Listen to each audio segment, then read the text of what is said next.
Hey guys, welcome back to my channel. So today we are going to be doing this neon hotness today. I saw a picture by Ariel, who is Kylie's makeup artist, and there was something about what he did that really inspired me, and I thought in my head that she had like a neon pink on the outside and like a coral on the inside, and I went back to look at the picture and it was very soft and muted. She had a little pop of coral in the inner corner.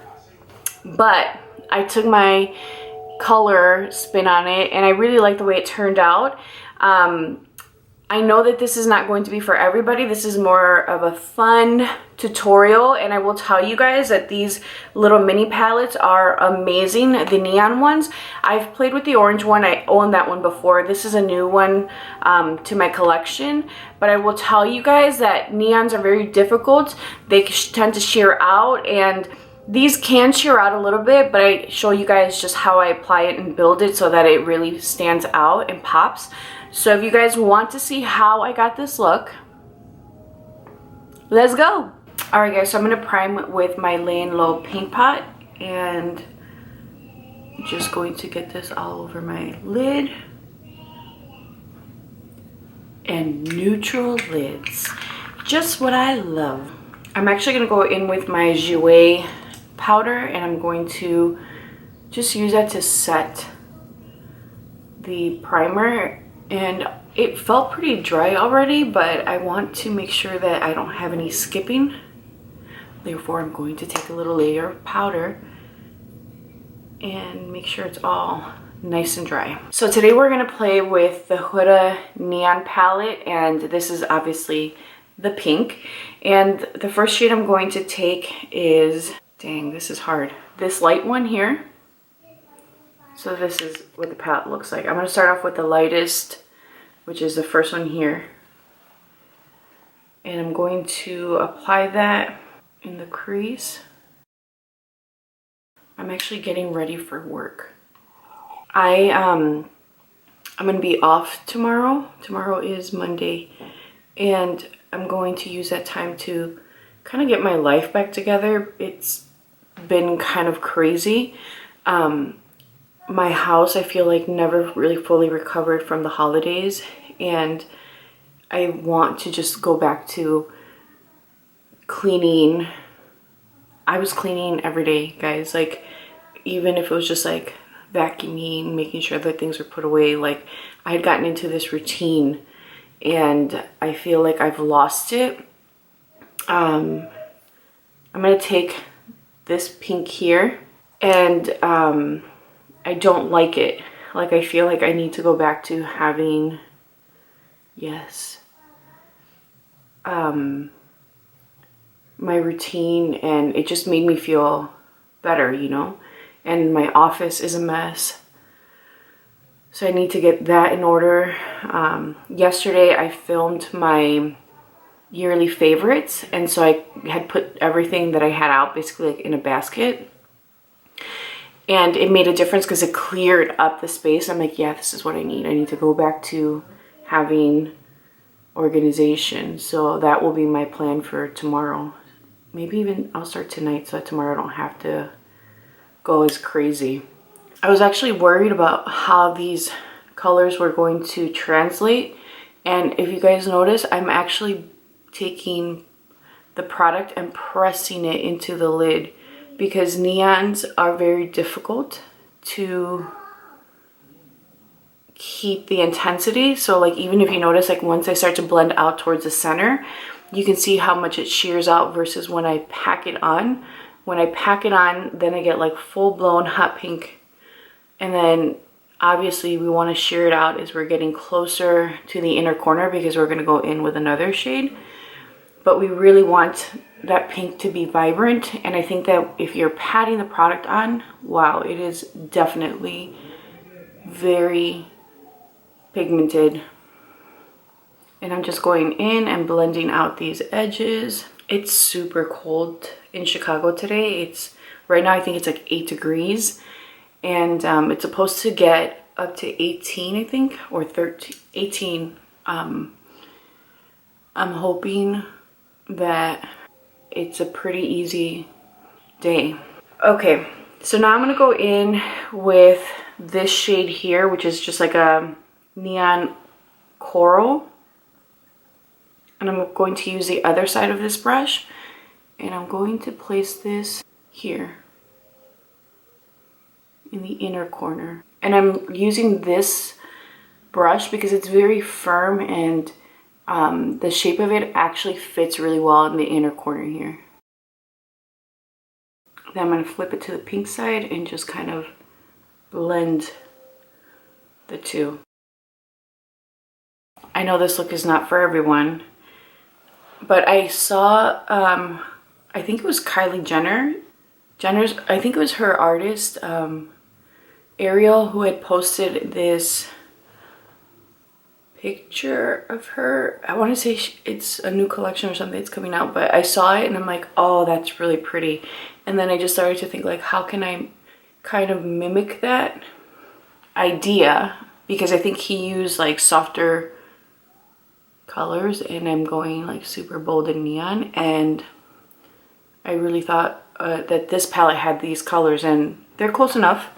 Again, hers are pastel and I'm going neon. So if you like the idea of doing something like this, but you would like to go in with softer colors, you totally can. Let's work on the base. I need to see the base. Okay, so I looked up the picture and it's definitely softer than what I'm creating. He did a really pretty corally peachy shade in the inner corner, and then the outer corner is like a soft mauve shade, and I went full-blown neon. So it's inspired by his work, let's say that. It's definitely not a recreation, it's inspired by his work, and I thought the concept was really pretty. I'm just gonna take a brush and hit this inner corner just to make sure that everything is clean. So I've been using my rougher brushes, which are these guys here, and I have been loving them. I finally was able to move past the fact that the handles vary. You know, some are matte, some have color. I don't know why that bothers me. Today I'm going to go in with my Flawless, my Airbrush Flawless Finish by Charlotte Tilbury. I'm going to use this brush. This is again by Rougher. I am liking this brush. I've used mostly like the larger brushes. I haven't used this one. I think this is probably one of the few brushes that I haven't used in the set.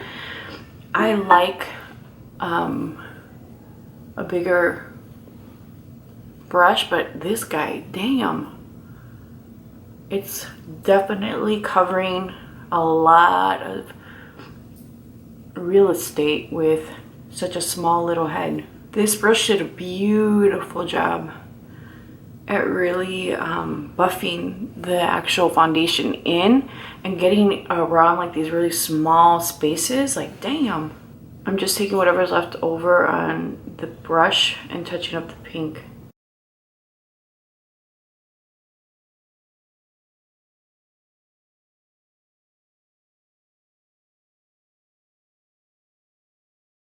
I'm going to set my face using my Fenty Banana Powder, which I'm almost out of, and I'm like, do I replace it?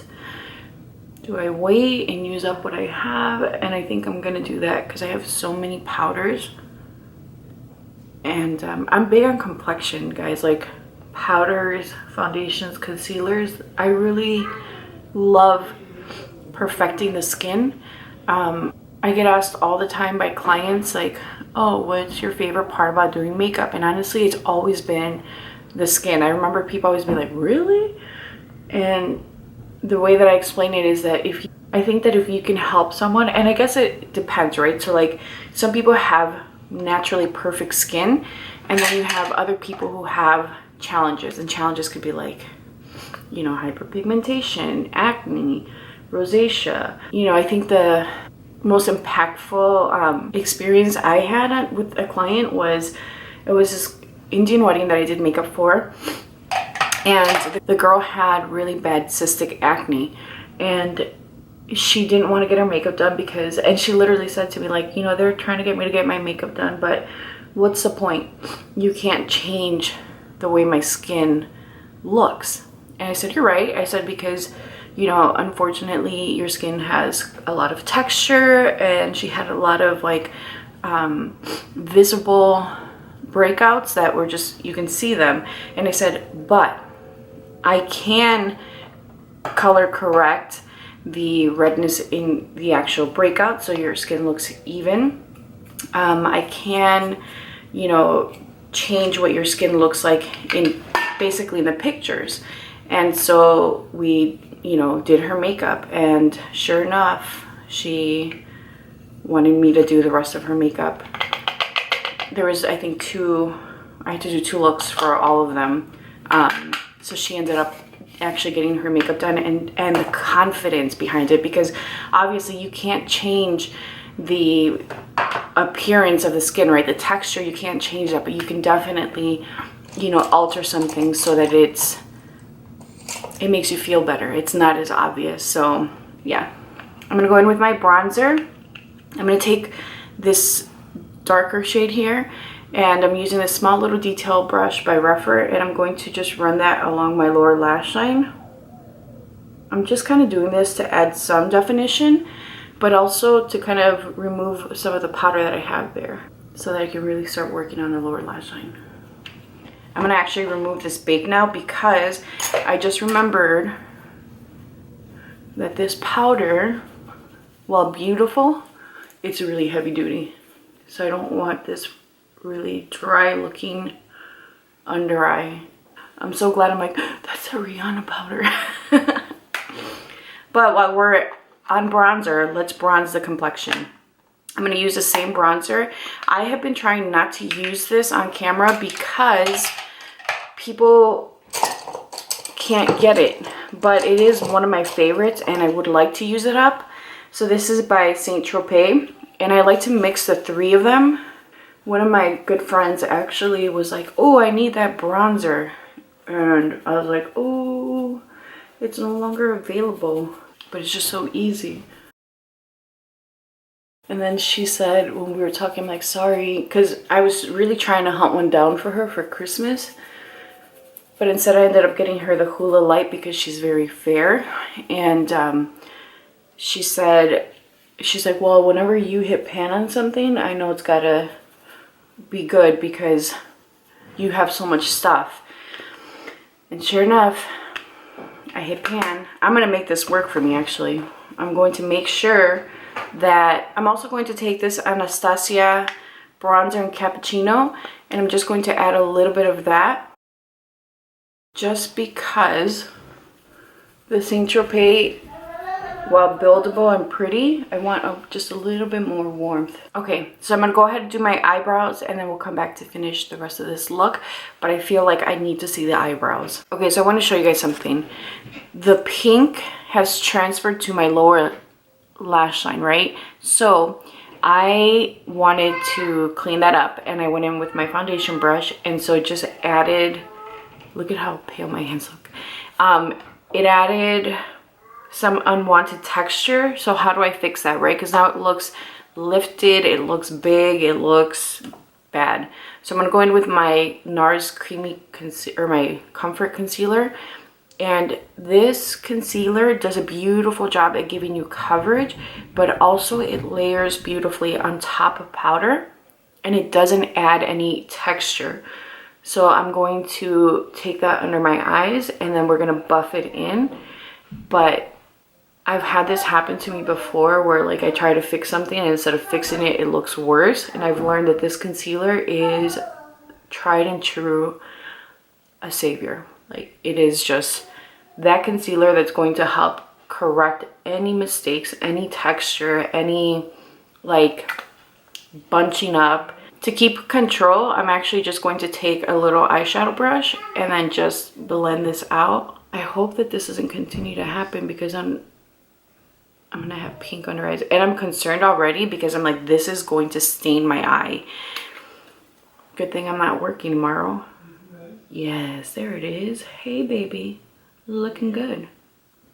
Remember guys, I had baked under my eyes, so that was really my concern. Okay, Now I'm going to take my little foundation brush and just stipple the edges so that it looks, there's a little bunching here. Yes.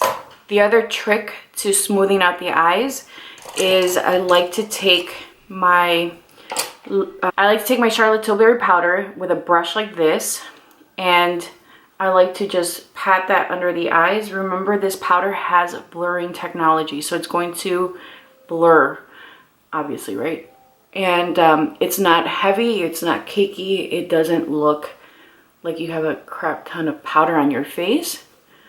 So instead of baking, because we did that already, I'm just smoothing out the complexion.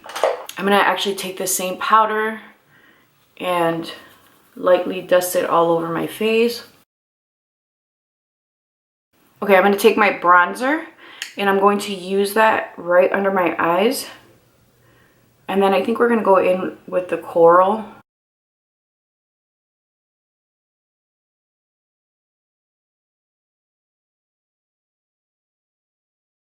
I'm gonna go in with this shade here, which is the brighter coral that I use.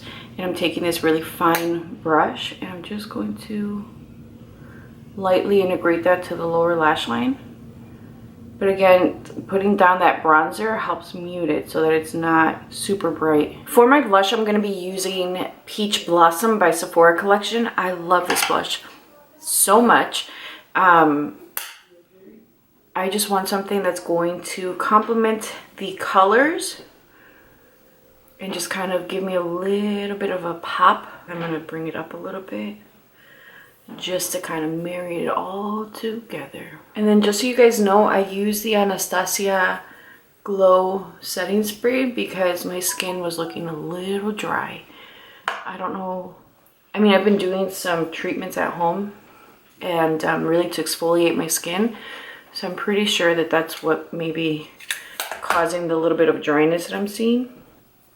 I'm just taking this blush up. I know it seems a little crazy, but it looks really pretty. For my lips today, I'm gonna keep it very simple because of course we have really bright pink eyes. I'm living for this pink. For my lips, I'm gonna keep everything really soft since we do have bright neon eyes. I'm gonna take Wherever Walnut and Unreal Lip Gloss by Hourglass. ¿Quién es?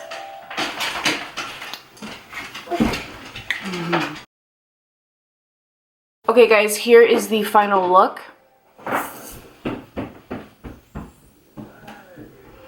I really love the way it turned out. I love how the focal point is definitely the eyes and how everything else is just very soft and muted. I am so happy that I played with this palette because I love the way everything turned out. If you enjoyed this video, please be sure to like it, subscribe, and leave a comment down below letting me know what some of your recommendations are for upcoming videos. I hope that you guys enjoyed this, and I know that we're not all going to wear this eye makeup out. I mean, some of us can't wear all this fun to work, but I really do love the way it turned out. I think it was very fun and different. So again, subscribe, like, and leave a comment. I'll talk to you guys soon. Bye.